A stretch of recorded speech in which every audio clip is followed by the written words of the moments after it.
Hey guys, so I just watched The Punisher One Last Kill.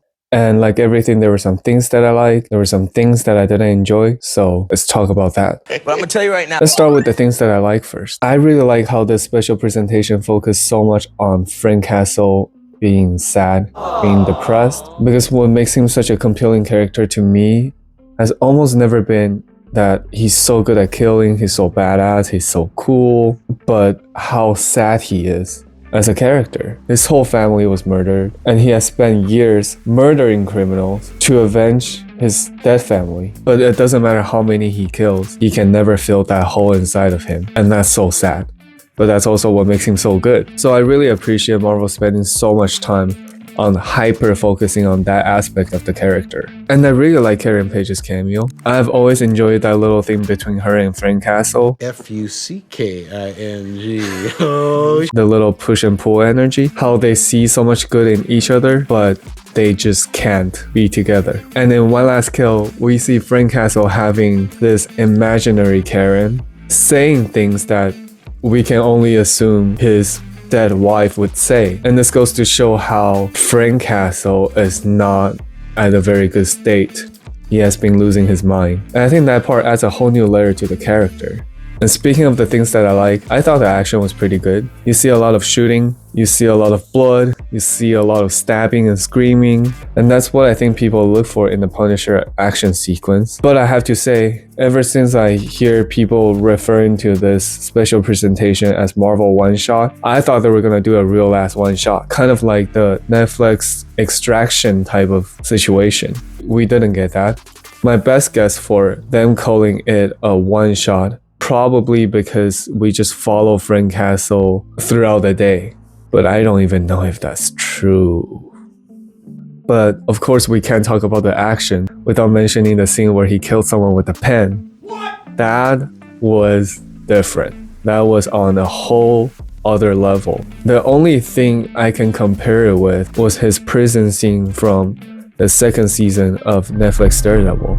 But even then, I feel like this one is so much more gruesome, so much more in your face, and it was shot so well. So if you like seeing Punisher doing his punishing, go watch it.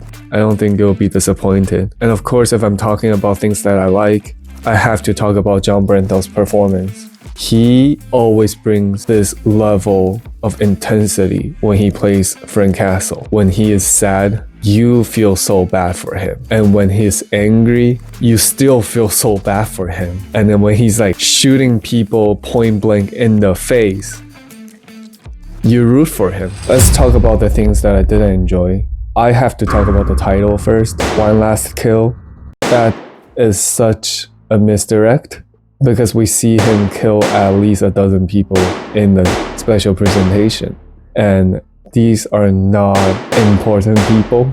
And we know he's not gonna stop killing here, because in the very end, it's very much implied that he is back as being the Punisher and he is gonna start killing again. I don't know, maybe you enjoyed the misdirect title. Let's talk about what disappointed me the most. I was fully expecting the special presentation to connect Daredevil Born Again Season 1 to Spider-Man Brand New Day, because that was the last time we saw him, and that's when we're gonna see him next. In the Spider-Man Brand New Day trailer, we saw Frank Castle just hang out with Spider-Man Peter Parker. Actually, I don't remember who Peter Parker is. I don't know why I said that. Yeah, who is Peter Parker? We see the Punisher hang out with Spider-Man, like they already know each other.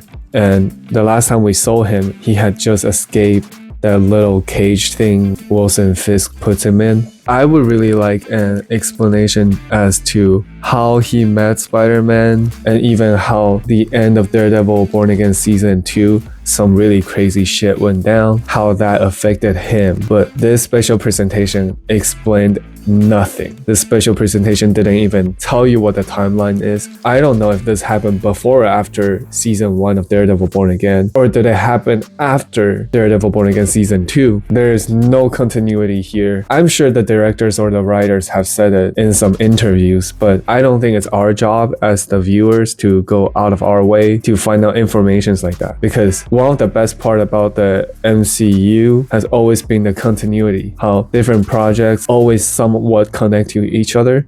And that's what Phase 4 and 5 have been lacking. It kind of just feels like they don't give a shit of what happened in other projects, even though everything like Thunderbolts, Daredevil, Spider-Man, everything happened in New York. And The Punisher One Last Kill very much happened in New York because I saw NYPD on the police car. It just ignored everything that happened in other projects. I didn't really enjoy the story and the villain here. To me, villains are very important. Stories are the most important. And the special presentation didn't really offer anything interesting to me. Basically, we opened with Frank Castle. He has already given up on being the Punisher. We saw him walking down the street. That part was one shot. We saw him walking down the street and there was so many violence around him that he was ignoring. So we as the viewers were like, okay, he has stopped punishing.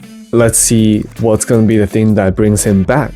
And what brings him back to the game was Stephanie Hawking spitting in his face and saying like, hey, we're going to do a John Wick 3 and then flip him off. I feel like they were trying to build tension there, but that scene was actually pretty funny to me because I just can't stop imagining someone in the writer's room going like, hey, we're gonna make a special presentation about the Punisher because people love the Punisher. Who should we have as the villain? And then someone in the room was like, you know who would make a very menacing villain to Frank Castle? Walter Jr. from Breaking Bad. Like, what? And they went with it. So yeah, they did a John Wick 3 and that leads to the action that are pretty good. And also, we didn't see what happened to her. After she flips him off, there was one scene where he killed a bunch of people and then they locked eyes again and she got in the car and then drove off. At that point, I was like, oh, I want to see a final boss fight. Like, I need to see a final boss fight between Frank Castle, the Punisher, versus old lady in crutches. That would have been so fun, but unfortunately they didn't go with that route. They kind of just ignore her after. So that was pretty whack. And the fact that I didn't hear John Bernthal telling me something. So let me tell you something. That's unacceptable. Also, you had a scene where Frank Castle just straight up looked like a PlayStation 2 character. Like the animation there was not finished. This is 2026 MCU. I know we've seen some really bad animation throughout the years, but you can't make your movie look like that. And this might be a nitpicking territory. No. Wait. What? But I did not like the skull he has in the very end. Everything else looked fine. Everything else was cool as fuck. I was a very big fan of the skull he had from Netflix series. It was big, it was scary, it was menacing. And I like the idea of when he's executing someone, the last thing the criminals see is this big scary skull staring at them. And they will die in fear. I thought that was really cool. But then this new skull, that's probably something you will see at a Comic-Con, right? It's just not that scary. And I'm a very visual person, and for the most part, I really like what MCU does with everyone's costume. They haven't been that creative recently. I thought they have some very genius costume design before. For example, like the little wings Captain America has in the comic, and they turn it into like a painting of a wing on the helmet. And also, I'm pretty sure the skull we see him wear in Spider-Man Brand New Day's trailer was the one from Netflix. That even more so ruined the continuity thing I was talking about earlier. Like, why the costume change? Overall, I just don't think this special presentation necessarily brings anything new to the table.